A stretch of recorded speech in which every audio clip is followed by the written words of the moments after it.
Sejam muito bem-vindos a este canal. Eu sou Adolfo Plair e no vídeo de hoje eu quero estar comentando a seguinte colocação do Jefferson Pereira. Se Erasmo tivesse acesso a centenas de fontes de locais diferentes, ele as utilizaria para reconstruir o texto bíblico? Eis o que devemos questionar. Essa foi um comentário, uma resposta ao meu vídeo. O texto Recebes ainda sofre com a crítica textual.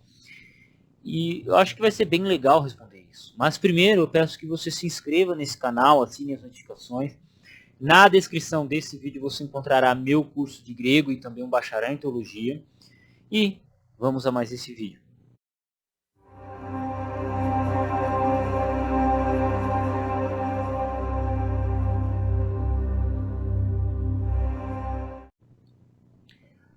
Bom, o Jefferson, se Erasmo tivesse acesso a centenas de fontes e locais diferentes, ele as utilizaria para reconstruir o texto? É isso que devemos questionar? Não, eu acho que isso não devemos questionar. Por quê? Porque a gente vai estar saindo de uma situação que aconteceu para algo que a gente não sabe a resposta. A gente não sabe a resposta. Eu não sei a resposta. Erasmo, ele pegou o que ele tinha. Ximenes pegou o que ele tinha. Roberto Stefano usou o que ele tinha. Theodor Beza utilizou o que ele tinha. John Mill, que pegou mais de 100 manuscritos, versões antigas, pais da igreja, versões em siríaco, o máximo de cópias gregas, gastou mais de 30 ou 40 anos na edição do texto grego, ele utilizou o que tinha. Ok? O fato é que nós devemos lembrar o seguinte, entenda que muitas vezes é ignorado por parte nossa, que é, eles estavam saindo da Idade Média, estava saindo da Idade Média. As faculdades, elas não tinham um diálogo entre elas. A imprensa tinha acabado de ser criada. Você não ia numa biblioteca de uma faculdade, ia lá e pegava o livro que você queria. Não era como hoje. Então, mesmo que ele tivesse acesso a milhões de cópias, porque ele tinha acesso. Tinha manuscrito em tal faculdade, tinha tal. Só que ele não conseguiria pegar, ele não conseguiria catalogar. Entende? Então, a resposta é mais simples do que se pensa. Né? O período em que ele viveu deve ser respeitado. Não adianta a gente pegar Erasmo e tentar transmutar ele do tempo que ele viveu para os nossos dias, porque os tempos são outros. Porque os tempos são outros. E vai que Erasmo olhasse e falasse assim, não, pera aí, pra que tudo isso? Eu usei meia dúzia de manuscritos, tá bom demais, imagina se ele fala isso hoje. Né? Assim, se a gente pega simplesmente transmuta Erasmo pra cá, ou se ele chega e diz, não, eu usei o que eu tinha, mas já que a gente tem mais manuscritos, vamos usar o máximo de manuscrito possível. Né? Imagina se o Erasmo é transmutado o tempo e dá um livro do Scott and Hort pra ele. Hã? Pensou? Pensou o bichão olhando, batendo no olho e falou, peraí que eu vou voltar no tempo lá e vou refazer esse texto aqui. Imagine só se acontece um troço desse.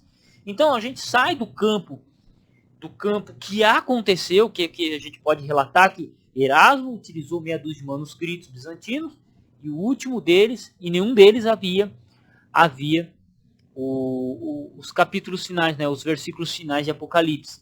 Então ele retraduz da Vulgata Latina. Vamos condená-lo por causa disso? Não.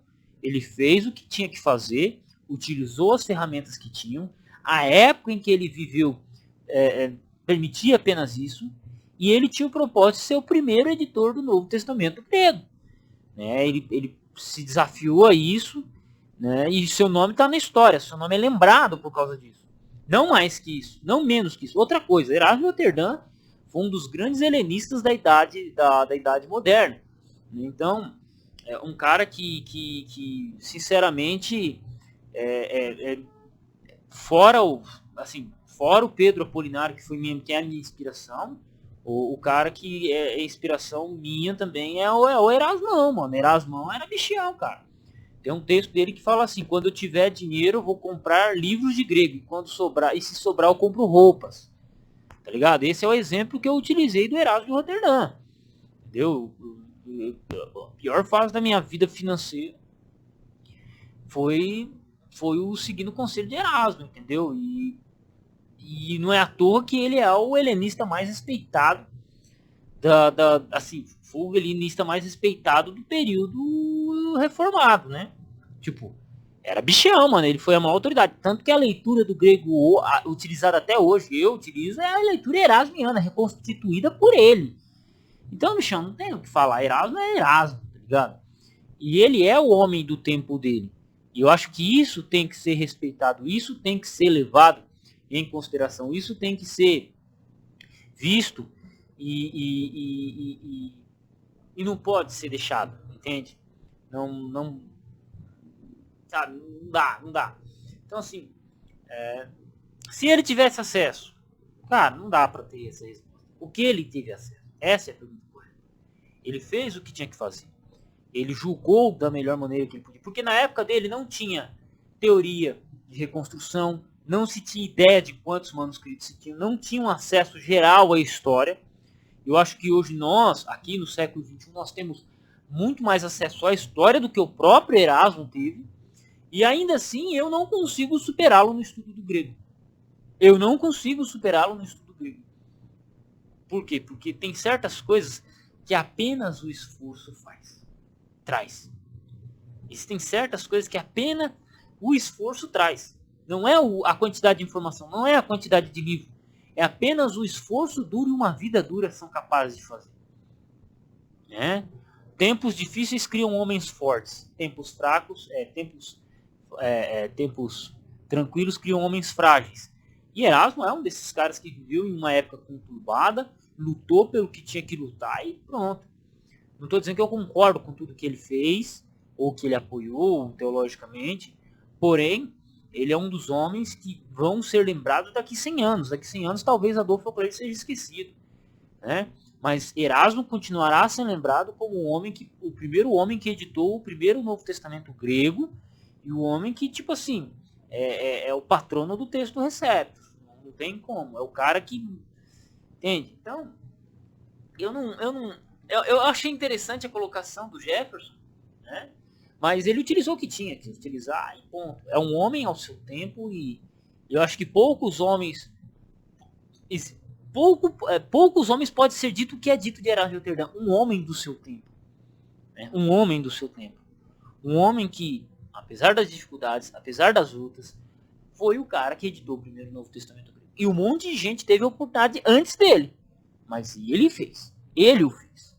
Sem choro, sem chorumela. Ele fez. Né?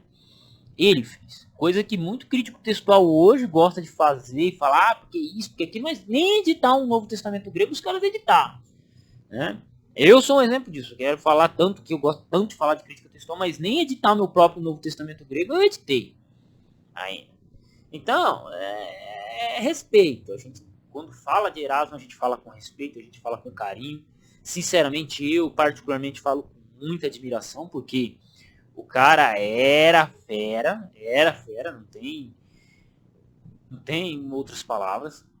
Eu acho que ele sirva de exemplo para todos os que acompanham esse canal.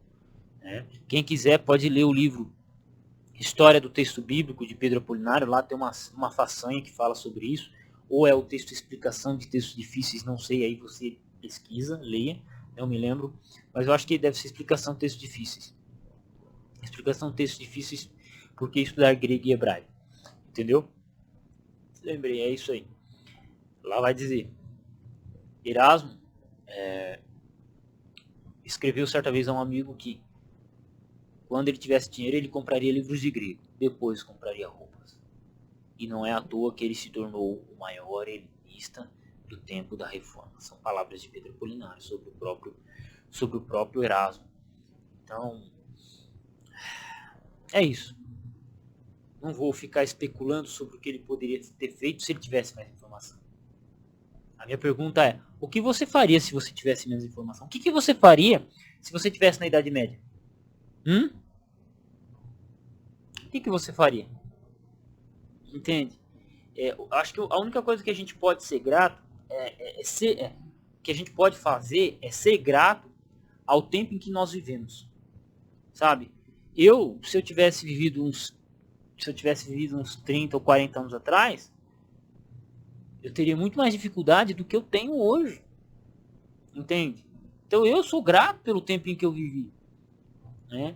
E eu acho que assim, Erasmo foi um homem que conseguiu aproveitar o tempo em que ele viveu. Conseguiu. Assim como a gente tem que aproveitar cada segundo nas nossas vidas. E aí a gente já sai do que Erasmo poderia ter feito. Não, Erasmo fez o que fez e é isso que importa. Agora a minha pergunta é, você, com muito mais informação que Erasmo, você faz o quê? Entende?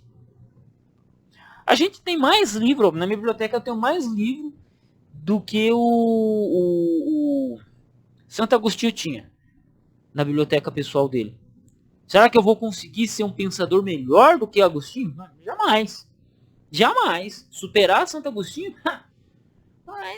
Eu teria que dar ser umas 10 vezes, porque tem certas coisas que é o talento pessoal da pessoa. É o, sabe, o esforço, o sofrimento. Não tem o que dizer. É isso aí. Um abraço a todos, Deus abençoe. Tamo junto, campo batalha e fui. Já que você chegou neste momento do vídeo, peço que você se torne membro do canal, tá? Se torne membro do canal para a gente continuar produzindo o nosso trabalho.